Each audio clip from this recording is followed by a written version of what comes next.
ఇరుగు పొరుగు ఇంటికి చుట్టాలు. అదొక అందమైన పల్లెటూరు.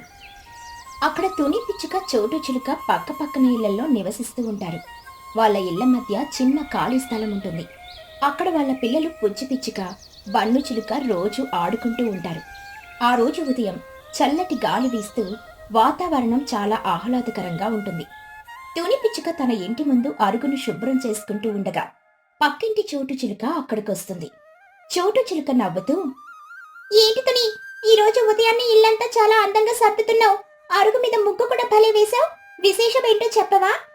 తుని పిచ్చుక ఆనందంగా, అవును చోటు, ఈరోజు మా ఇంటికి ఒక ప్రత్యేకమైన చుట్టాలొస్తున్నారు. పట్నం నుండి మా చిన్ననాటి స్నేహితురాలు కుహుబాత్ వస్తుంది.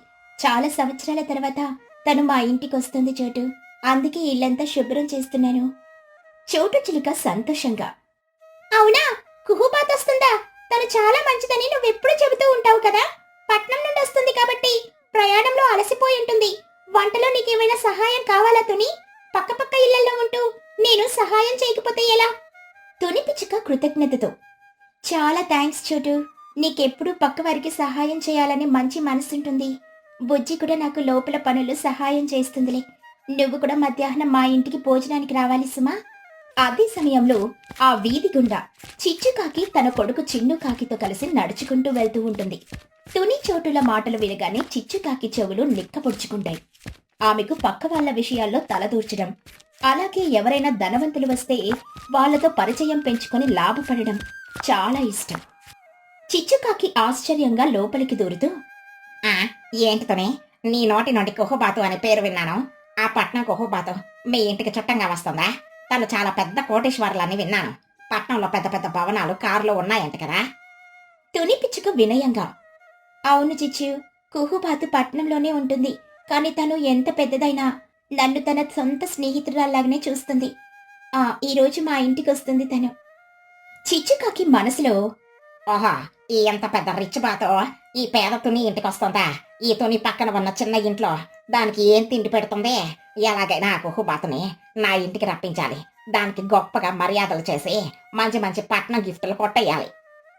చిన్నుకాకి అమాయకంగా, అమ్మో, మన ఇల్లు కూడా తుని పిన్ని ఇల్లులాగే పక్కనే ఉంది కదా. ఆ కుహుబాతు మన ఇంటికి కూడా వస్తుందా? నాకు పట్నం బొమ్మలు కావాలమ్మా.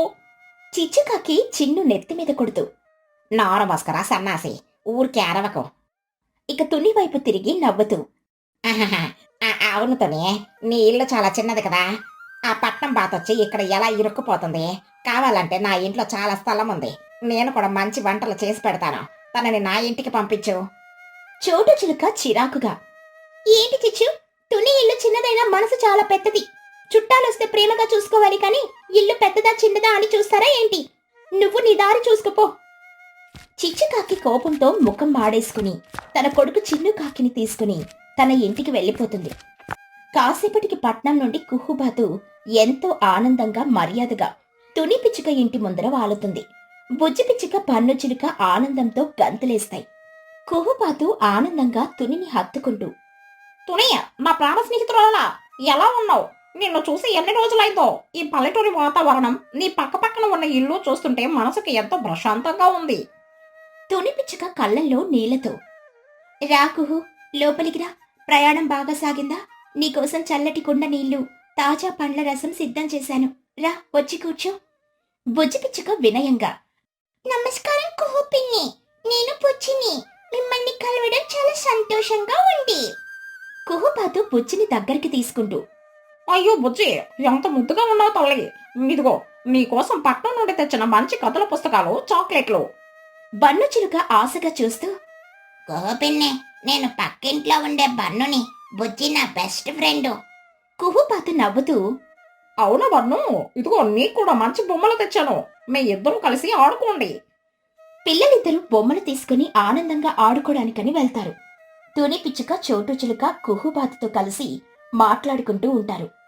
ఆ సమయంలో చిచ్చుకాకి తన గర్వాన్ని, తెలివితేటల్ని ప్రదర్శించడానికి పెద్ద ప్లాన్ వేస్తుంది. తన ఇంట్లో ఉన్న పాత వస్తువులను దాచేసి ఇరుగు పొరుగు వారి నుండి కొన్ని వస్తువులను అప్పుగా తెచ్చి ఇల్లంతా రిచ్గా అలంకరిస్తుంది. వెంటనే తుని ఇంటికొచ్చి కుహుబాతుని పలకరిస్తుంది. చిచ్చుకాకి అతి వినయంగా, నమస్కారం కుహు గారు. నేను తుని పొరుగున ఉండే చిచ్చుకాకిని. నా ఇల్లు కూడా ఇక్కడే పక్కనే ఉంటుంది. మీలాంటి గొప్ప పక్షులు ఈ చిన్న పిచ్చుక ఇంట్లో ఉండడం ఏంటి చెప్పండి. ఆ నా ఇంట్లో ఏసీలున్నాయి, సోఫాలు ఉన్నాయి. దయచేసి మా ఇంటికి రండి. మీకోసం నేను 10 రకాల వంటలతో విందు సిద్ధం చేశాను. కుహుబాతు ఆశ్చర్యంగా, ధన్యవాదాలు చిచ్చుగారు, కానీ నాకు తుని వండే పప్పన్నం తిన్నా చాలు. స్నేహితుల ప్రేమ ముందు ఈ వసతులు ఏమీ సాటిరావు. చిచ్చుకాకి వదలకుండా, అయ్యో అలా అనకండి కుహు గారు. ఈ రోజు మధ్యాహ్నం భోజనం మీరు మా ఇంట్లోనే చేయాలి. తుని చోటు మీరు కూడా రండి. పొరుగు వారిగా నేను పిలుస్తుంటే కాదనడం ధర్మం కాదు కదా. కుహుబాతు తుని ముఖం వైపు చూస్తుంది. తుని పిచ్చుక చిరునవ్వుతో తల ఊపుతుంది. దాంతో అందరూ కలిసి చిచ్చుకాకి ఇంటికి వెళ్లడానికని ఒప్పుకుంటారు.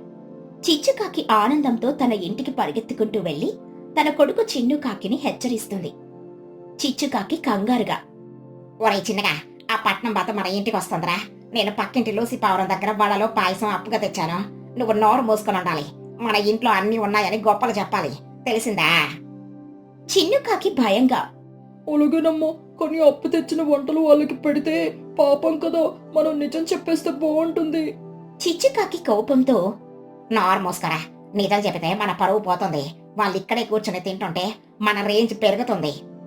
కొద్దిసేపటికి కుహుబాతు, తుని పిచ్చుక, చోటు చిలుక అందరూ కలిసి పక్కనే ఉన్న చిచ్చుకాకి ఇంటికి వస్తారు. ఇల్లంతా అప్పు తెచ్చిన వస్తువులతో హడావిడిగా అలంకరించుంటుంది. చిచ్చుకాకి గర్వంగా వాళ్ళని కూర్చోపెట్టి భోజనం వడ్డించడం మొదలు పెడుతుంది. చిచ్చుకాకి కుహుబాతు విస్తరిలో పెద్ద వడ వేస్తూ, చూసారా కుహు గారు, మీకోసం ఎంత రుచికరమైన వడలు చేశాను. చాలా ఖరీదైన నూనె వాడాను. తుని విస్తరిలో చిన్న ముక్క వేస్తూ, తుని, నీకెక్కువ తింటే అరగదు కదా, కొద్దిగా తీసుకో.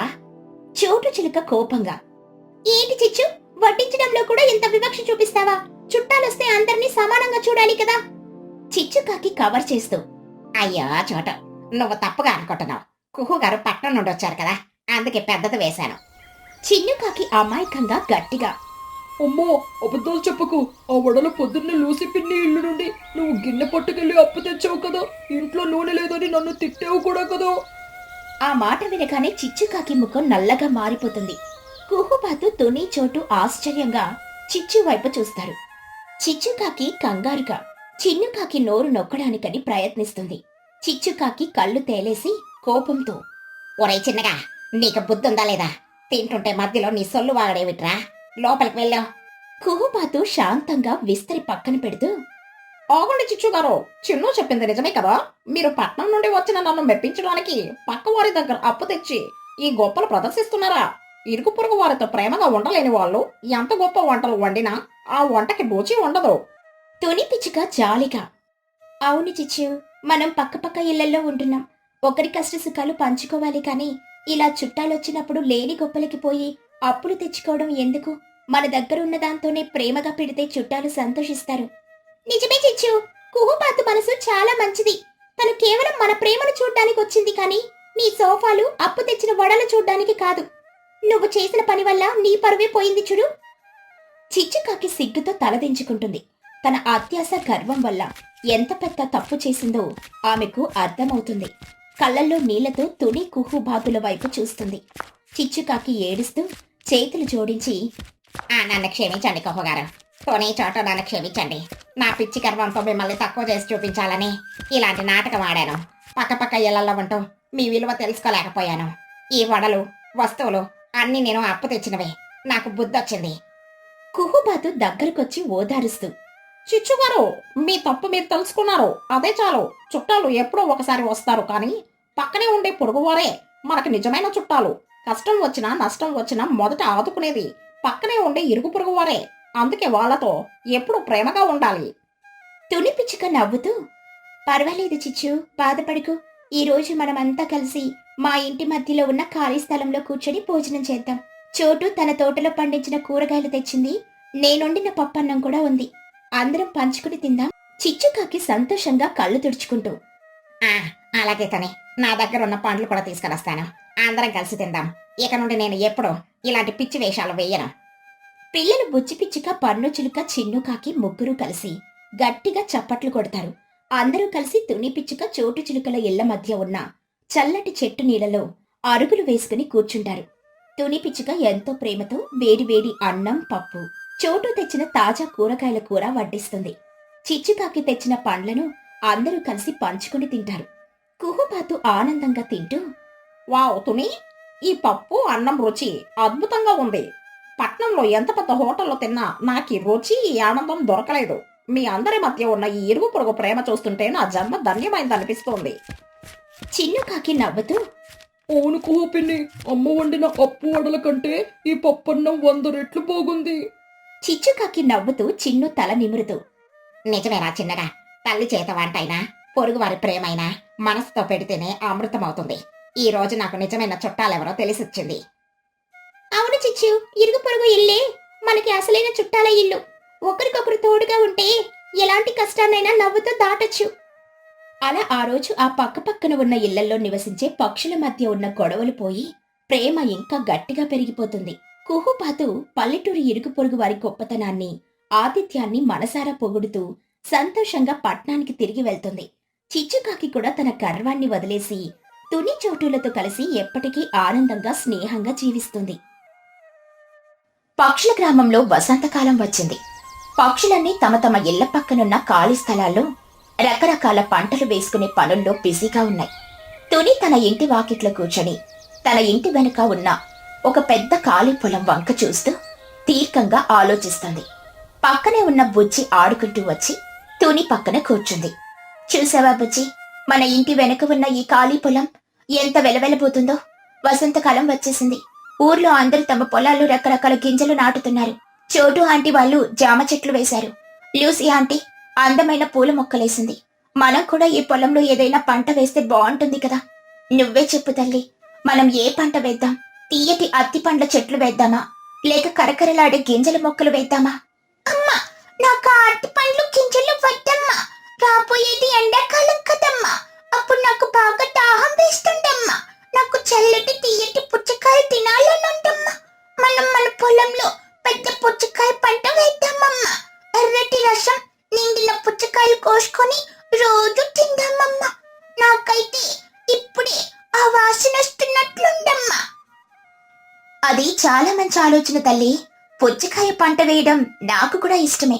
కాని పుచ్చకాయ గింజలు మన దగ్గర లేవే. అడవికి ఆ చివర ఉన్న కుహు ఆంటీ వాళ్ళు ఇల్లు దగ్గర పెద్ద పుచ్చకాయ తోటుంది.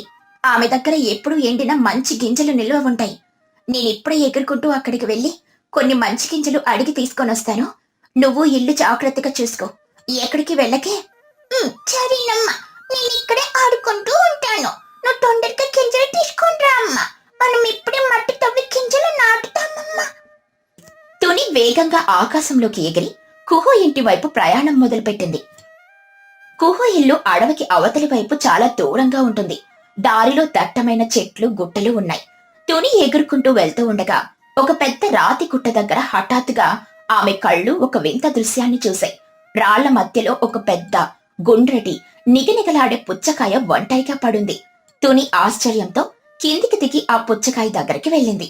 తుని తనలో తాను మాట్లాడుకుంటూ, అరే, అటువైపు ఆ పెద్ద రాళ్ల మధ్యలో ఉన్నది పుచ్చకాయ కదా. ఎంత పెద్దగా ఎంత పచ్చగా ఉందో.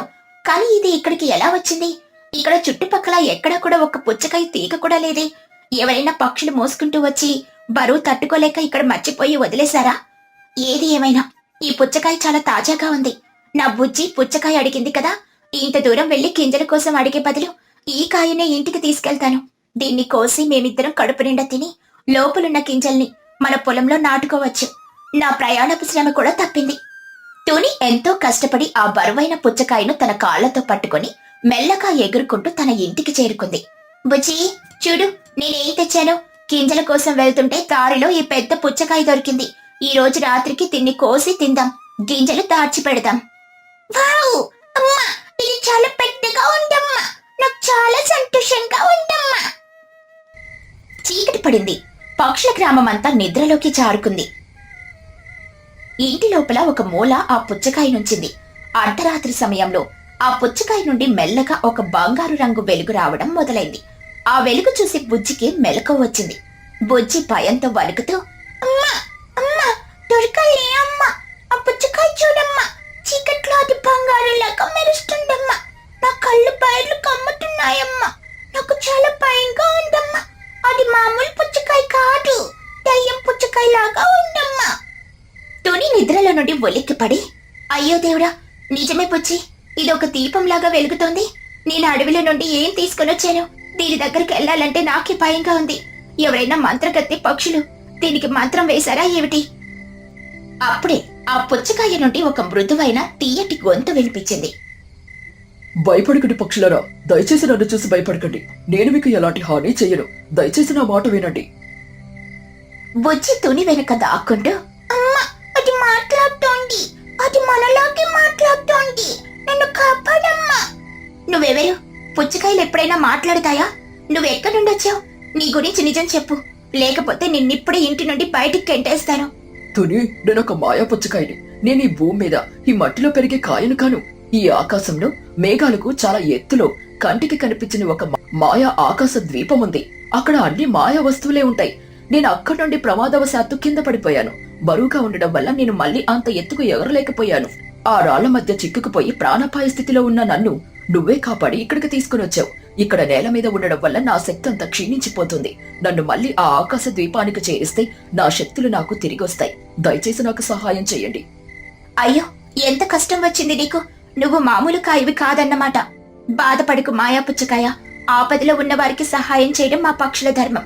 నేను నీకు తప్పకుండా సహాయం చేస్తాను. తెల్లవారుగానే నేను నా బిడ్డ నిన్ను తీసుకుని ఆ ఆకాశ ద్వీపానికి ఎగురుకుంటూ వస్తాం. నిన్ను నీ స్థానంలో సురక్షితంగా చేరుస్తాం.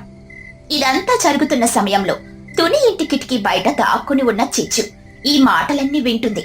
ఆమె రాత్రి తుని ఇంటి నుండి వెలుగొస్తుంటే ఏంటా అని దొంగతనంగా చూడ్డానికని వచ్చింది. చిచ్చు తనలో తాను గుసగుసలాడుకుంటూ, ఓహా, ఇదన్నమాట సంగతి. ఆ పుచ్చకాయ మామూలు కాయ కాదు, గొప్ప మాయా పుచ్చకాయ అన్నమాట. దానికి బోలెడు మాయాశక్తులున్నాయట.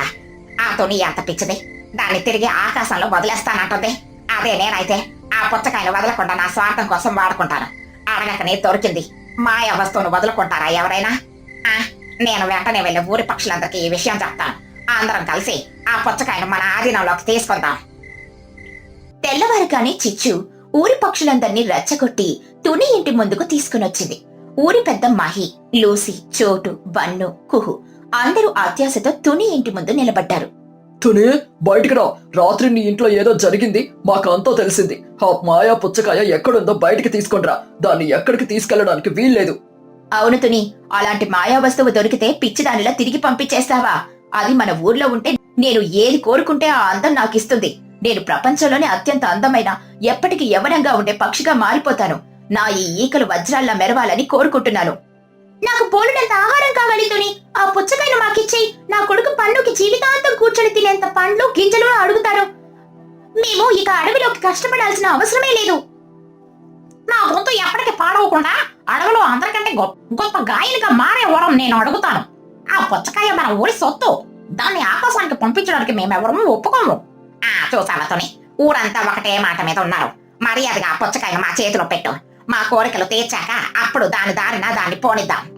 తుని చాలా బాధగా స్థిరంగా, ఇది చాలా తప్పు మిత్రులారా.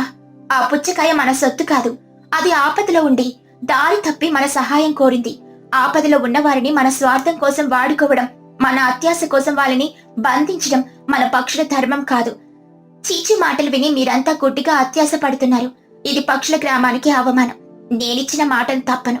నేను ఎలాగైనా ఈ పుచ్చకాయను దాని స్థానానికి చేరుస్తాను. అలా ఎలా తీసుకెళ్తావో నేను చూస్తాను. అందరూ తునిని పట్టుకోండి, ఆ పుచ్చకాయను లాక్కోండి. అందరూ ముందుకు రాబోయేలోపు తుని వేగంగా ఆ పుచ్చకాయను తన 2 కాళ్లతో గట్టిగా పట్టుకుని బుజ్జిని తన వీపు మీద ఎక్కించుకుని అమాంతం ఆకాశంలోకి ఎగిరిపోయింది. అది తప్పించుకుంటోంది.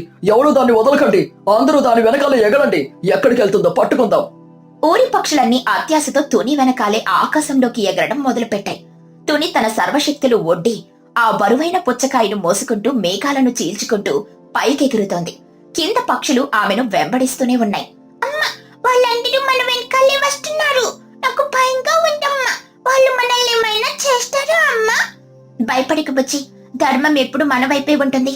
ఆ మాయ ఆకాశ ద్వీపం ఇంకా ఎంతెత్తులో ఉందో కాని నా ప్రాణం పోయినా సరే దీన్నే అక్కడే వదిలేస్తాను. పుచ్చకాయ చెప్పిన దారిలో తుని చాలా ఎత్తుకు వెళ్ళింది. అక్కడ అకస్మాత్తుగా మేఘాల మధ్య ఒక అద్భుతమైన ద్వీపం కనిపించింది. అక్కడంతా మాయాజాలంలాగా ఉంది. చెట్లు బంగారు రంగులో ఉన్నాయి. సెలయేర్లు వెండి రంగులో ప్రవహిస్తున్నాయి. తుని నెమ్మదిగా కిందకి దిగి ఆ పుచ్చకాయను ఆ ద్వీపంలో ఒక అందమైన పచ్చగట్టి మీద భద్రంగా దించింది. ఆ పుచ్చకాయను వెంబడిస్తూ వచ్చిన ఊరి పక్షులన్నీ అక్కడికి కొద్ది దూరంలో ఉన్న ఒక మేఘం చాటున దాక్కుని ఇదంతా చూస్తున్నాయి. పుచ్చకాయను ఆ ద్వీపంలో పెట్టగానే దానికి కోల్పోయిన శక్తులన్నీ ఒక్కసారిగా తిరిగొచ్చాయి. అది మరింత ప్రకాశవంతంగా వెలగడం మొదలుపెట్టింది. చాలా చాలా ధన్యవాదాలు తుని. నీ స్వచ్ఛమైన మనసుకి నువ్వు చేసిన ప్రాణదానానికి నేను ఎప్పటికీ రుణపడి ఉంటాను. తోటి పక్షులు నిన్ను బెదిరిస్తున్నా కూడా నువ్వు ధర్మం తప్పలేదు. నీకు ఏమి వరం కావాలో కోరుకుతుని. నీకు ఎప్పటికీ తరగని ఆహారం కావాలా, గొప్ప అందం కావాలా, ఏది అడిగినా నేను తప్పకుండా నెరవేరుస్తాను. దూరంగా మేఘం చాటునున్న పక్షులు ఈ మాటలు విని తుని ఖచ్చితంగా తన కోసం గొప్ప వరం అడుగుతుందని అనుకున్నాయి. తుని చేతులు జోడించి, ఓ మాయా పుచ్చకాయ, నాకు వ్యక్తిగతంగా ఎలాంటి కోరికలు అత్యాశలు లేవు. కానీ నేనొక వరం కోరుకుంటాను. నా పక్షుల గ్రామం ఎప్పుడూ ఆనందంగా పచ్చగా ఉండాలి. మా ఊర్లో అందరికీ కడుపు నిండా ఆహారం దొరికేలా చెట్లెప్పుడు పండ్లతో నిండుండాలి. సరైన సమయానికి వర్షాలు పడి చెరువులు నిండుగా ఉండాలి. మా ఊరి పక్షులందరికీ ఉన్న అత్యాశ పోయి అందరూ ఒకరికొకరు సహాయం చేసుకునే మంచి మనసు రావాలి. ఇదే నా కోరిక. ఆ మాటలు విన్న మేఘం చాటునున్న పక్షులన్నీ ఆశ్చర్యంతో స్తంభించిపోయాయి. వాళ్ళ కళ్ళల్లో నీళ్లు తిరిగాయి. మనం ఎంత తప్పు చేసాం పక్షులరా. మనం కేవలం మన అందం ఆహారం కోసం అత్యాశ పడితే ఆ తుని మాత్రం మన అందరి గురించి, ఊరి భవిష్యత్తు గురించి వరం అడిగింది. ఇంత గొప్ప మనసున్న తునిని మనం అపార్థం చేసుకున్నాం. చిచ్చు ఏడుస్తూ, అవును మహిగారు, నా అత్యాశ వల్ల, నా స్వార్థం వల్ల నేను అందరినీ తప్పుదారి పట్టించాను. తోని చేసిన మేలు ముందు మనం ఎంత తక్కువ నాకు ఇప్పుడు అర్థమైంది. నన్ను క్షమించండి. నా అందం ముఖ్యం కాదు, మన ఊరి ఐక్యమత్యమే ముఖ్యమని తుని నిరూపించింది. మనమందరం వెళ్లి ఆమెకు క్షమాపణలు చెబుదాం. పక్షులన్నీ దాక్కున్న చోట నుండి బయటకొచ్చి తుని దగ్గరికి చేరి తలదించుకుని నిలబడ్డాయి. తుని, మమ్మల్ని క్షమించు. మేము అత్యాశతో కళ్ళు మూసుకుపోయాము. నీ గొప్పతనం మాకిప్పుడు కనువిప్పు కలిగించింది.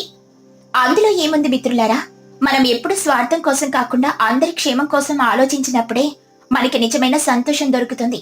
ఇక మన ఊరికి ఎలాంటి టోకా లేదు. ఆ మాయా పుచ్చకాయ తుని కోరికను నెరవేర్చింది. ఆ క్షణం నుండి పక్షుల గ్రామం ఎప్పుడూ పచ్చగా, సంతోషంగా, ఆహారపు లోటు లేకుండా వెలుగొందింది. పక్షులన్నీ అత్యాశను వదిలిపెట్టి తునిని తమ గ్రామానికి ఒక ఆదర్శంగా గౌరవిస్తూ ఆనందంగా జీవించాయి. ఈ కథలోని నీతేంటంటే, అత్యాశ ఎప్పటికీ ఆనందాన్నివ్వదు. స్వార్థం వదిలి పరుల క్షేమం కోసం ఆలోచించే మంచి మనసే ప్రపంచంలో అత్యంత గొప్ప వరం.